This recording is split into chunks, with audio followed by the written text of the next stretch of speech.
Hello students, now we'll continue with topic number 9, which is soil moisture irrigation relationship and factors affecting the water requirements. So this is your last topic for unit 2. Now what is soil moisture irrigation relationship? So the water below the water table is known as groundwater and above the water table as soil moisture. So extending down from the ground surface is the soil zone or the root zone, which is defined as being the depth of overburden that is penetrated by the roots of vegetation as shown in figure 2.4. This zone is the most important point from irrigation point of view because it is this zone from which the plants do take their water supplies. So when water falls over the ground, a part of it gets absorbed in this root zone and the rest flows downward under the action of gravity and is called gravity water. And you can see in the figure the soil zone, or rather the root zone, having an intermediate zone below it, and below the intermediate zone there is the capillary zone and then the groundwater.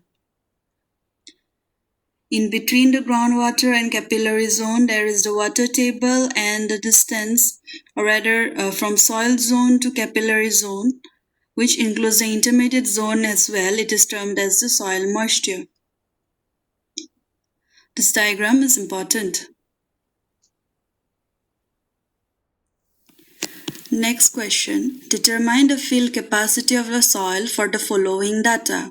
The data given are depth of root zone is 1.8 meter, existing moisture is 8%, dry density of soil is 1450 kg per meter cube, quantity of water applied to soil is 650 meter cube, water loss due to deep percolation and evaporation is 10%, and area to be irrigated is 1000 meter cube. So the solution to this numerical is, the volume of total water applied is already given, which is 650 meter cube. Now, water wasted due to deep percolation and evaporation is 10%. And so the volume of total water by water wasted is 10% of 650 meter cube, which is equal to 65 meter cube. So water wasted is 65 meter cube. So water used in raising moisture content up to fill capacity. MC means moisture content. Up to fill capacity is equal to 650 minus 65. That is volume of total water applied minus the water wasted. It comes around 585 meter cube. So now the depth of water used in raising the moisture content up to a fill capacity from the existing 8%, which has already been given, is equal to 585 meter cube divided by the area, which is given as 1000 meters square. By computing, we found the value as 0.585 meters. But water that required in root zone of depth TD increase the moisture content, and it is given by the equation gamma D by W into upper limit minus lower limit. So depth of the water was found to be 0.585 equal to 1.45 by 1 into 1.8, which is given. Then fill capacity, which we have to find out, which is suffixed or abbreviated as F.C minus 0.08. So by solving this equation, we find the answer as 0.144. So hence the fill capacity is 14.4%.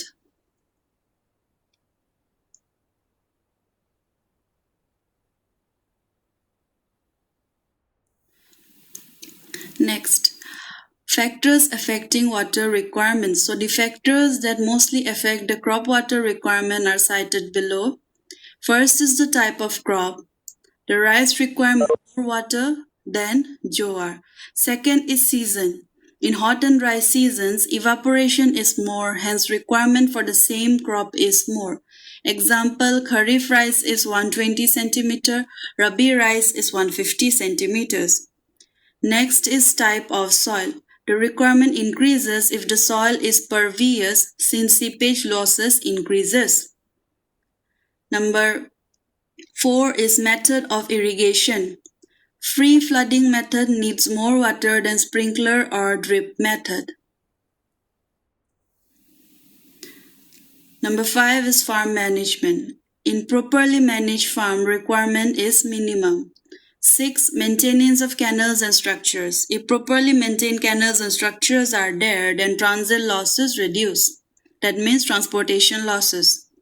Next, climatological factors. Sunshine hours, temperature, precipitation, wind velocity, humidity, altitude, and latitude are the climatological factors that affects the water requirement of crops.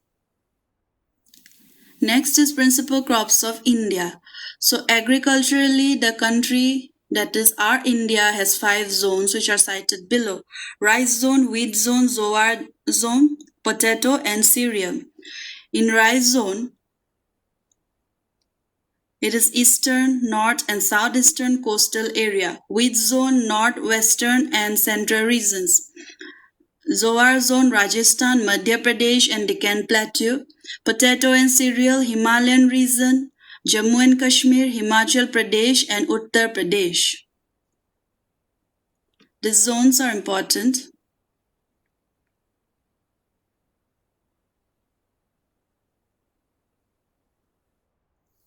Next, plantations. So Assam and southern part of peninsula. So the crops are grouped on the basis of growing season, that is kharif, rabi, etc. Irrigation requirement, which may be dry or rain-fed or irrigated. And use, that is food, forage, fabric, high value or cash crop or commercial crops, etc. Kharif crops are rice, maize, groundnut, jowar, bajra, cotton, pulses, oilseeds, sugarcane, vegetables, etc. These are the examples of kharif crops. Rice crops includes wheat, gram, barley, mustard, tobacco, potato, vegetables, etc. Food crops are rice, wheat, gram, barley, pulses, etc. Commercial or high-value crops are sugarcane, tea plantations, orchards, cotton, tobacco, etc. And forage crops are grass.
We will learn about major types of crops that exist in India.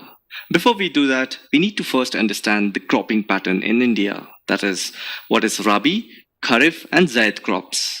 And the reason I say this is important because if you understand how crops are classified into these three patterns, then you will have a better understanding about their origination, properties, and characteristics.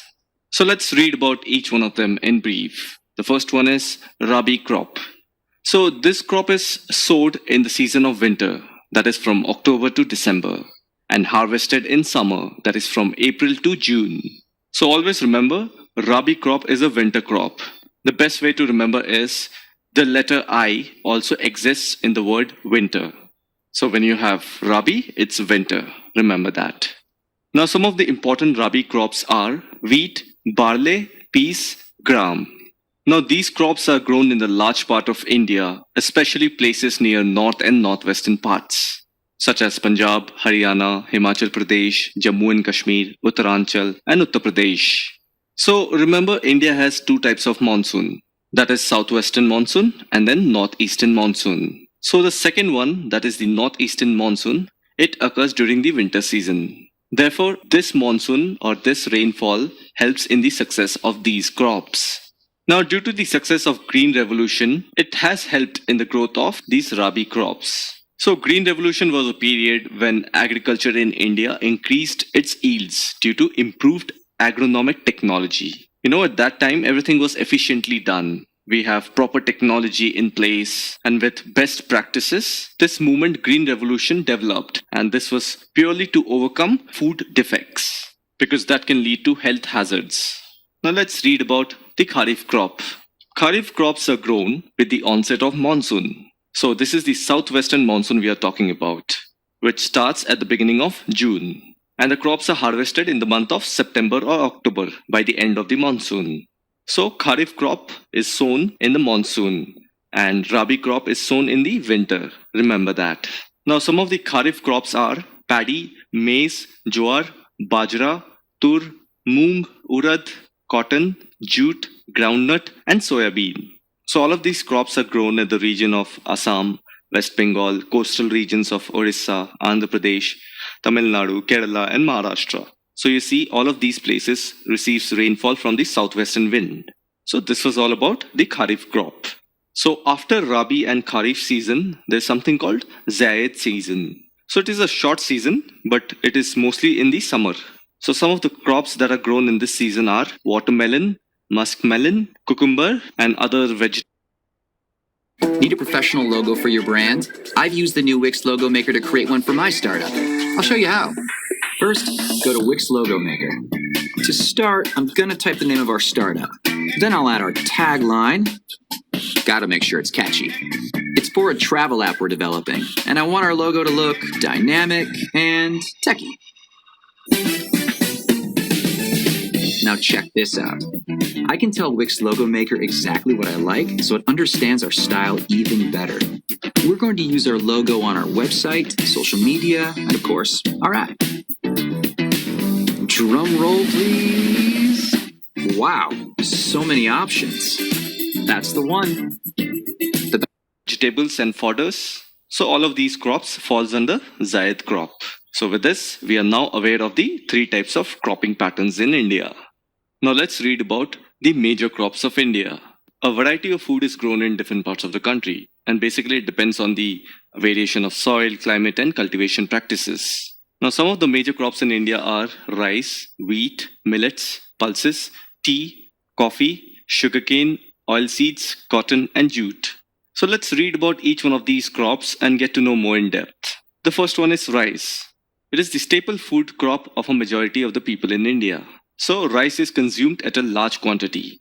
Now always remember, rice is a Kharif crop, which means it is grown during the monsoon season in the month of June. And it requires high temperature, that is above 25 degrees Celsius. And then the annual range of rainfall should be above 100 centimeter. So overall you need high temperature and a good rainfall. So rice is grown usually in the plains of North and Northeastern India, and also places near the coastal areas and the deltaic regions. Because you see, you need a lot of water to grow rice. So coastal areas and deltas, they're perfect places to get some water from. And the northeastern side receives heavy rainfall. And the northern parts of Punjab and Uttar Pradesh, they get water from irrigation facilities, like drawing water from the reservoirs and dams. Now, due to the advancement of canal irrigation and tube wells, places like Punjab, Haryana, Western Uttar Pradesh, and Rajasthan, as it is, these places receive very less rainfall. But now, due to advancement in irrigation facilities, even these states are able to grow rice. And the second crop is wheat. It is the second most important crop in India. It is the main food crop for the people of north and northwestern part of the country. Now this crop requires cool growing season. So that means it should be grown during the winter. And during winter, Rabi crop is grown. So wheat is a Rabi crop. Now it requires a rainfall of 15 to 75 centimeter. So there are two important places where wheat is grown. And it is purely because of their ideal location. And those places are the Ganga Satluj plain in the north. We're talking about the regions of Punjab, Haryana. And the second region is black soil region of the Deccan Plateau. Here the regions are Maharashtra, Madhya Pradesh, and the major wheat producing states are Punjab, Haryana, Uttar Pradesh, Bihar, Rajasthan, and Madhya Pradesh. So if you see, all of these places ranges from north to the central part of the country. And the next crop is millets. So millets are crops that contain small seeds. So some of the important millets are jowar, bajra, and ragi. And these things have very high nutritional value. For example, ragi is rich in iron, calcium, and other micronutrients. So to grow these crops, you need a lot of moisture. Therefore, it is grown mostly in the rain-fed areas. So again, we can call it as a monsoon crop. So if it is monsoon, it has to be Kharif. Maharashtra is the largest producer of jowar, followed by Karnataka, Andhra Pradesh, and Madhya Pradesh. And when it comes to bajra, it grows well on the sandy soil and black soil. And it is grown in the region of Rajasthan, Uttar Pradesh, Maharashtra, Gujarat, and Haryana. And ragi needs red soil, black soil, or sandy soil to grow. So Karnataka and Tamil Nadu are the largest producer of ragi. And apart from them, states like Himachal, Uttaranchal, Sikkim, Jharkhand, Arunachal Pradesh, they also grow a lot of ragi. And if you see, these places also have all these kind of red, black, and sandy soils available. And the next type of crop is maize. Now it is a kharif crop, which requires a lot of water because kharif is a monsoon crop. And the temperature should be in between 21 to 27 degrees Celsius. So today maize is being grown by the help of high yielding variety seeds. So these seeds require less input and they give a lot of output. And then you need fertilizers and irrigation facilities to increase the production of maize.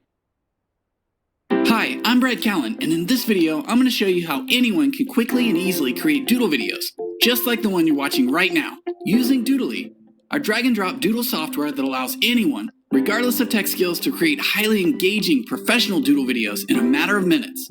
Because doodle videos are fun and engaging, they can get you more clicks, likes, shares, and most importantly, maize. So some of the maize producing states are Karnataka, Uttar Pradesh, Bihar, Andhra Pradesh, and Madhya Pradesh.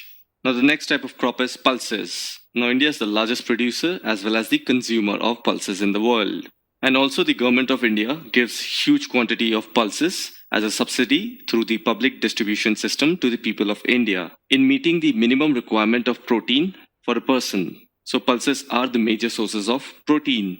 So some of the pulses that we grow in India are tur, urad, moong, masoor, peas, and gram. And by the way, they are also called leguminous crops. So remember that. Pulses are called leguminous crops. And pulses helps in restoring soil fertility by fixing nitrogen from the air. So growing pulses is good both for the population as well as the land. So pulses are usually grown in rotation with other crops. Meaning, suppose you are growing a crop A. So after harvesting the crop A, you will grow a pulse crop, because it will help in restoring the fertility of the soil. And after that, again, you can grow crop B. And after harvesting crop B, again, you'll grow pulse crop. So like this, it continues. And this is the meaning of rotation. So the major producing states are Madhya Pradesh, Uttar Pradesh, Rajasthan, Maharashtra, and Karnataka. So all of the things that we read right now, all of this are food crops that are grains. So now we are going to read about the food crops other than grains. So the first one is sugarcane. So it is a tropical as well as a subtropical crop. So it needs a hot and a humid climate. A temperature of 21 to 27 degrees Celsius would be an ideal temperature. And then an annual rainfall of 75 to 100 centimeter would be good. So where there is low rainfall, you need irrigation. So the meaning of irrigation is drawing water from nearby canals or dam, because that is the best substitute for rainfall. There's nothing else. So one good thing about sugarcane is that it can be grown on a variety of soils, meaning it doesn't need any one ideal soil. But then you need manual labor because it is a labor-intensive crop. So sugarcane acts like a raw material for sugar, gur that is jaggery, then khansari, and molasses. And the states that produce sugarcane are Uttar Pradesh, Maharashtra, Karnataka, Tamil Nadu, Andhra Pradesh, Bihar, Punjab, and Haryana. And just remember this, Uttar Pradesh is the leading producer of sugarcane. And the second type of food crop that is not a grain is oil seeds. They are nothing but vegetable oil, so which is obtained from the seed of some plant. You must have heard about sunflower oil, sesame oil, or olive oil that we use in our kitchen. So these all come from seed oil. So now you know the importance of that. So some of the main oil seeds produced in India are groundnut, mustard, coconut, soybean, castor seeds, cotton seeds, linseed seeds, and sunflower. So most of these are edible and used as cooking mediums. Now we also use oil for the production of soap, cosmetics, and ointments. So now this adds more value to this kind of crop. So some of the states that produce oil seeds are Gujarat, Rajasthan, Madhya Pradesh, Haryana, and Karnataka. So this was all about the oil seeds. So the next type of food crop is an example of plantation agriculture. So we are talking about tea. Your video needs to grab attention. So the British introduced tea first in India, remember that. But of course today most of the tea plantations are owned by the Indians. Now the tea plants grow well in both tropical as well as subtropical climates. But you need a deep and fertile soil rich in humus and organic matter. So tea needs warm and moist climate. And you also need frequent rainfall. And when I say rainfall, not the heavy rainfall, the shower rainfall, the light one. So these are the ideal condition that is required for the growth of nice tea leaves. Now let me tell you, tea is a labor-intensive industry. It requires a lot of hard labor.